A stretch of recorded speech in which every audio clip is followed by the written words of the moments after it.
Municipio de La Jamarcaru Purint Araquiani, Uxatoquen Marcachiri Nakaja Casip Jarakiwa, Lechería, Leche Oñampiwa, Uxatoquen Hayati and Nakaja Kamatu Purint and Oyerak.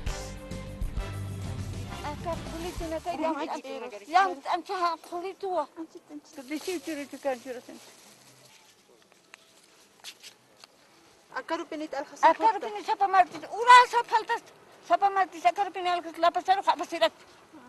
Hanina kuna kulian kisat ni kun sumakis ni kisu pura pa. Sumakis hoy no. Sumakis.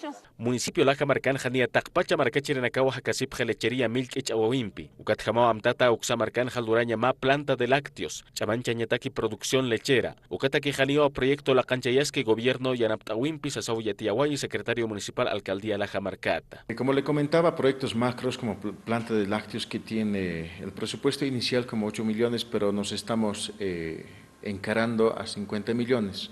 Lo que queremos es una planta la más grande del departamento de La Paz, así como el departamento de Beni, que tiene una planta cerca de 80 millones, si no me equivoco. ¿Qué avances hay en este proyecto? Este avance se enmarca en el contexto de que 90% de la población de Laja se dedica a la producción lechera.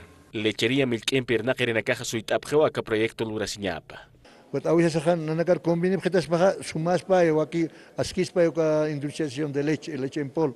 Anchita nagar subrecip ya que baja epicip que al toro ya que baja justa para que leche aptapere con ahí mana algasip.